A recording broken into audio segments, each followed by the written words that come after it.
Olá pessoal, tudo bem? Sejam bem-vindos ao canal Se Liga na História. Hoje a gente vai viajar para Salvador, no final do século XVIII, para conhecer um movimento tão radical e tão assustador para as elites que a história oficial simplesmente preferiu esquecer.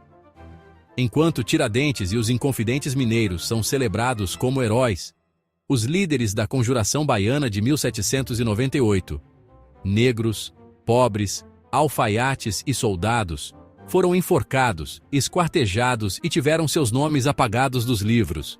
Por quê? Porque eles ousaram defender o impensável para a época: o fim da escravidão e uma república com igualdade racial. Vamos conhecer essa história?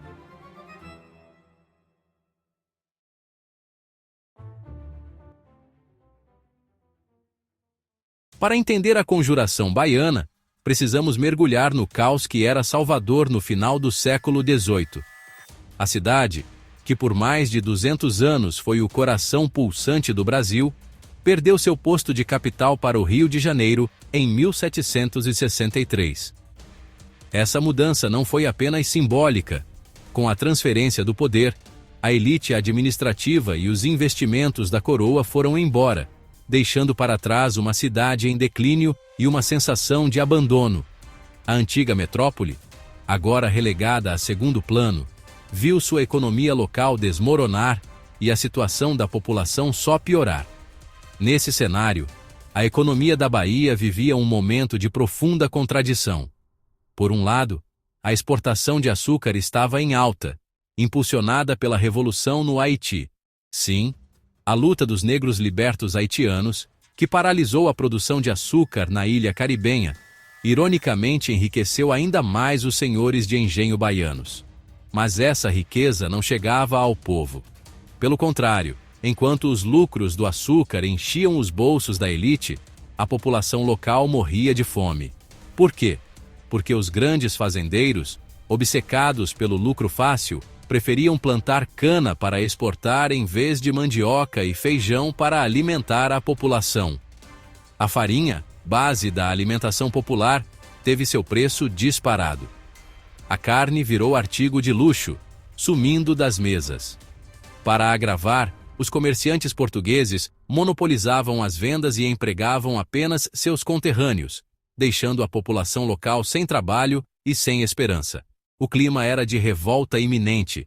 Entre 1797 e 1798, o povo já havia saqueado armazéns, invadido açougues e incendiado o Pelourinho, o símbolo máximo da humilhação colonial. Salvador fervia, prestes a explodir. Se a Inconfidência Mineira foi um movimento de elite, preocupado com impostos e autonomia política, mas que sequer mencionava a abolição, a Conjuração Baiana foi algo completamente diferente. Foi um movimento radicalmente popular, nascido nas ruas, nos quartéis e nas oficinas de Salvador. A grande maioria dos seus mais de 40 participantes eram homens negros e pardos, escravizados e libertos, soldados de baixa patente, artesãos e, claro, alfaiates. As alfaiatarias, aliás, eram verdadeiros centros de debate político, onde as agulhas e tesouras trabalhavam enquanto as ideias de liberdade fervilhavam. Por isso, o movimento ficou conhecido como a Revolta dos Alfaiates. E quem eram os rostos dessa revolução? Na linha de frente estavam os alfaiates João de Deus do Nascimento, de 27 anos, e Manuel Faustino dos Santos Lira, um jovem pardo, liberto e brilhante, de apenas 18 anos. Ao lado deles, os soldados Luiz Gonzaga das Virgens, de 36 anos, e Lucas Dantas de Amorim Torres, de 24. Todos homens do povo, que sentiam na pele as injustiças da colônia e sonhavam com um futuro diferente. Mas eles não estavam sozinhos. O movimento tinha o apoio de intelectuais da elite, como o médico Cipriano Barata, famoso como o médico dos pobres, e membros da primeira loja maçônica do Brasil, a Cavaleiros da Luz. Era nesse círculo que as ideias iluministas europeias encontravam um solo fértil. Eles liam Voltaire, traduziam Rousseau e principalmente se inspiravam em dois exemplos poderosos: A Revolução Francesa, com seu lema de liberdade, igualdade e fraternidade, e a vitoriosa Revolução Haitiana, a única rebelião de escravizados bem-sucedida da história, que provou que a liberdade era sim possível. E o que eles queriam? Prepare-se, porque o programa deles era revolucionário demais para a época. Os 6 pontos principais eram: primeiro, proclamar uma república democrática na Bahia, totalmente independente de Portugal. Segundo, e mais importante, abolir a escravatura de uma vez por todas.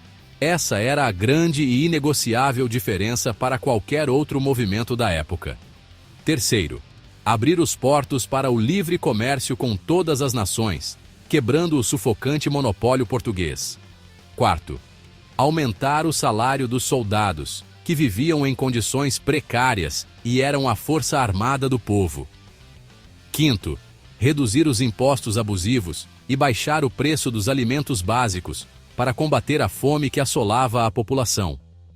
E sexto, acabar com o preconceito e a discriminação racial, garantindo que todos os cidadãos, sem distinção de cor, fossem iguais perante a lei. Imagine a audácia de propor isso em 1798. A faísca da revolta foi acesa na madrugada de 12 de agosto de 1798. Salvador amanheceu coberta por 12 panfletos manuscritos, pregados em locais de grande circulação, como portas de igrejas e muros do centro. Um deles trazia uma mensagem poderosa e direta: Animai-vos, povo baiense, que está para chegar o tempo feliz da nossa liberdade, o tempo em que todos seremos irmãos, o tempo em que todos seremos iguais. Era a senha. A revolução estava prestes a começar, mas a elite colonial não dormiu no ponto. O governador da Bahia, Dom Fernando José de Portugal e Castro, agiu com uma velocidade implacável, movido pelo pavor de uma rebelião. Uma investigação minuciosa, a chamada Devassa, foi instaurada. Os panfletos foram recolhidos e analisados por peritos, as caligrafias comparadas, e uma onda de prisões varreu Salvador. 49 pessoas foram detidas. Um grupo diverso que refletia a amplitude do movimento. Entre elas, estavam 5 mulheres negras e forras, como Ana Romana, Domingas Maria do Nascimento e Luísa Francisca de Araújo, cuja participação ativa na conspiração desafiava todas as normas sociais da época. Elas não eram meras coadjuvantes, eram agentes da revolução. O processo judicial que se seguiu foi uma farsa de classe e de raça, um teatro montado para reafirmar o poder da coroa. Os réus foram divididos por sua cor e posição social. Os intelectuais brancos e maçons, figuras proeminentes como o médico Cipriano Barata, foram absolvidos ou receberam penas brandas, como o exílio. A lógica era clara: punir a elite branca seria abrir uma fissura perigosa no próprio sistema colonial. Mas para os pobres, os negros, os pardos, os artesãos e soldados, para esses, a coroa portuguesa reservou o seu mais puro terror. A justiça não era cega. Ela enxergava a cor da pele perfeitamente. A sentença foi brutal. Em 8 de novembro de 1799, na movimentada Praça da Piedade, em Salvador, 4 homens foram enforcados e, em seguida, esquartejados em um espetáculo de horror público.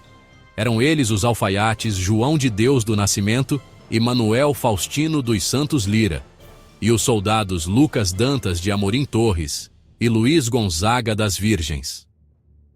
Seus corpos desmembrados foram espalhados por locais estratégicos da cidade, pendurados em postes e no caminho das minas, como um aviso macabro a qualquer um que ousasse sonhar com liberdade, igualdade e o fim da escravidão.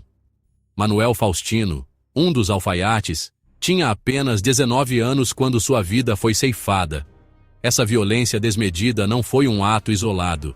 As elites luso-brasileiras estavam apavoradas com a ideia de uma revolta negra e popular nos moldes da Revolução Haitiana, que acontecia simultaneamente. Por isso, a repressão precisava ser exemplar. Fizeram questão não apenas de matar os corpos, mas de apagar suas memórias, silenciando esses nomes da história oficial.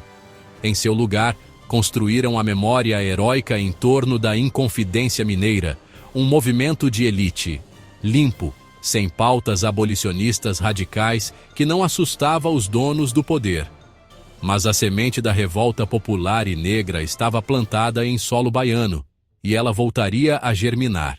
A Conjuração Baiana de 1798 foi o primeiro movimento no Brasil a unir a luta pela independência com a luta pela abolição e pela igualdade racial.